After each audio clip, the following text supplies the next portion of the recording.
Assalamualaikum warahmatullahi wabarakatuh. Selamat datang di channel Pintu Akhirat, channel yang membahas seputar dunia Islami secara ringkas. Alhamdulillahirabbil alamin, kita semua dapat berkumpul di channel ini. Harapan kami, semoga kita semua selalu dilapangkan rezekinya, diberkahi usahanya, dan selalu diberikan kesehatan batin dan jasmani. Amin amin ya robbal alamin.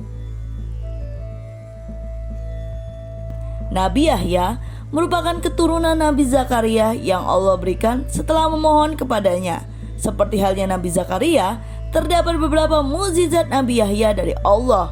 Menurut buku kisah menakjubkan 25 Nabi dan Rasul karya Nurul Ihsan, Nabi Yahya lahir pada masa Raja Herodus yang memimpin Kekaisaran Romawi. Nabi Yahya melanjutkan ilmu dan kenabian Nabi Zakaria untuk berdakwah kepada kaum Bani Israel. Selain itu, ia juga menentang Raja Herodus karena berencana menikahi anak tirinya, Herodia.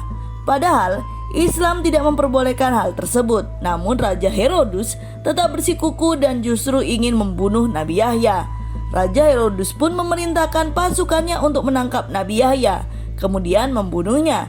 Ketika terbunuh, Nabi Yahya masih muda sekitar 30 tahun dan belum menikah. Mukjizat Nabi Yahya. Kendati hidupnya singkat, tetapi Allah memberikan sejumlah mukjizat kepada Nabi Yahya semasa hidupnya. Berikut mukjizat yang Allah berikan kepada Nabi Yahya. 1. Mewarisi ilmu dan kenabian Nabi Zakaria. Menurut buku Dahsyatnya Doa Para Nabi, mengungkap rahasia kemustajaban doa para nabi dan keutamaannya untuk diamalkan karya Syamsuddin Nur, Nabi Yahya mendapat mukjizat berupa warisan ilmu dan kenabian Nabi Zakaria. Bahkan Allah telah memberikan mukjizat ini sejak Nabi Yahya masih kecil. Maka dari itu ia taat kepada Allah sejak masih kanak-kanak dan senang beribadah kepadanya. Ketika anak-anak lain seusianya bermain, Nabi Yahya justru rajin beribadah dan mempelajari kitab Taurat.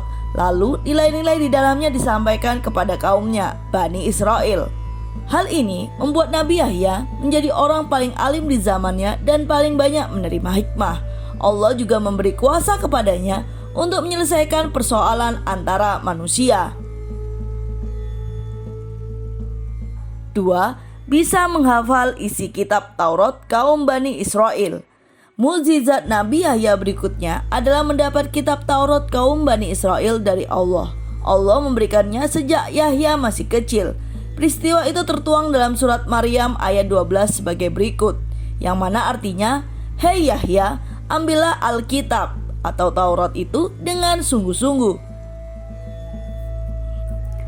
Selain mendapat kitab Taurat, Allah juga memberi kemampuan kepada Nabi Yahya untuk mengerti, menghafal, dan mengamalkan nilai-nilai di dalam kitab tersebut. Allah melengkapinya dengan kemampuan mengetahui syariat dan memutuskan perkara manusia sejak Nabi Yahya masih kecil. Maka dari itu Yahya dapat meneruskan dakwah kepada kaumnya seperti Nabi Zakaria dulu. 3. Mendapat al-hanan dari Allah. Nabi Yahya juga mendapat al-hanan dari Allah, yaitu ilmu yang mengajarkan rasa cinta kepada seluruh makhluk dan alam. Maka dari itu ia sangat disayangi binatang dan lingkungannya. Semua binatang pun menyayangi Nabi Yahya, termasuk para binatang buas. Maka dari itu Nabi Yahya tak pernah mendapat gangguan dari hewan-hewan buas, meski suka beribadah di tengah hutan dan di dalam gua. Apalagi Nabi Yahya senang bertasbih dan berzikir kepada Allah. Maka itu senanglah para binatang itu mendengar zikir Nabi Yahya kepada Allah. Demikian 3 mukjizat Nabi Yahya dari Allah. Semoga dapat menjadi teladan untuk kita semua. Alhamdulillah, semoga video ini dapat memberikan informasi bagi saudara sekalian. Jangan lupa like, dan kami selalu menantikan masukan penikmat setiap Pintu Akhirat di kolom komentar. Wassalamualaikum warahmatullahi wabarakatuh.